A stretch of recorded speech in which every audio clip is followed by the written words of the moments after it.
The Guilford Press, in association with Riverside Digital Productions, presents Motivational Interviewing, 4th edition, Helping People Change and Grow, by William R. Miller and Stephen Rollnick, narrated by Michael Quinlan.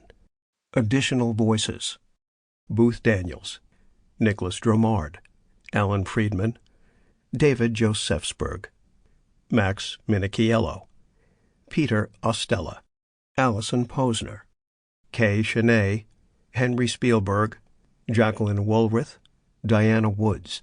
Published by the Guilford Press, a division of Guilford Publications, Inc., copyright 2023.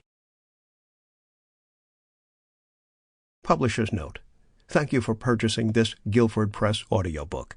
This title has supplemental material which includes all of the figures, tables, and boxed lists referenced in this audiobook, as well as the table of contents, chapter notes and references, index and glossary, among other resources. To download the PDF, go to the following URL: www.guilford.com/Miller-audiobook. Preface to the 4th edition. As we finish writing this 4th edition of Motivational Interviewing, we have each devoted half a century to understanding how and why people change and how to help them do so. For each edition, including this one, we have almost completely rewritten the book, benefiting from what has been learned in the decade since the prior edition. Psychological methods tend over time to become ever more technical and complex. The textbooks grow larger. Practitioners and instructors seek advanced training and certificates of proficiency in the brand name method, which in turn can lead toward restricting practice to those so qualified. There are some understandable reasons for this progression, and early in the development of motivational interviewing, MI, we were advised by respected colleagues to trademark and copyright the name and to license its practice. You'll be sorry if you don't. We declined to do so, and MI has followed a very different course. Our conscious reason was our disinclination to become MI police, occupied with preventing bad practice, if indeed that is even possible. Instead, we and the MI network of trainers, http://motivationalinterviewing.org, have chosen to focus on understanding and promoting better practice, freely sharing what we have learned along the way.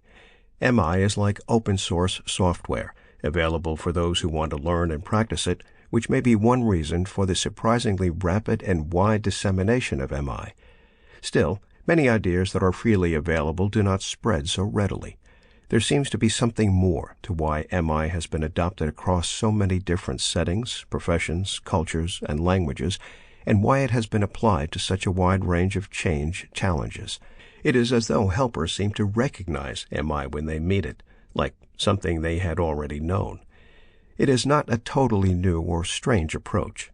To some, it feels more like a friend they had known a long time ago and perhaps lost touch with for a while. Writing this 4th edition has posed many interesting challenges for us. For readers new to the method, this book serves as their introduction to MI. Some have heard of MI, perhaps learned a bit about it in presentations or readings, and are interested in understanding how to practice it. At the same time, this has also been the authoritative book on MI to which people turn for scientific documentation and a more advanced understanding. Some readers are teachers and trainers who help others to develop skillfulness. How could we write for all these audiences? The first 3 editions of motivational interviewing did grow in size and complexity. Each time, hundreds of new studies had appeared to clarify the promise, processes, and limitations of MI. We could now write a still larger and more complicated 4th edition, but we are drawn instead towards simplicity. When understanding something more deeply, it may become possible to explain it more clearly and with less jargon. U.S. Supreme Court Justice Oliver Wendell Holmes, Jr. opined, "I would not give a fig for the simplicity this side of complexity, but I would give my life for the simplicity on the other side of complexity." In this 4th edition, we pursue the challenge of conveying simplicity on the far side of complexity in hopes that what we have learned over the decades may be of use to a still broader range of professional helpers. Sample complete. Ready to continue?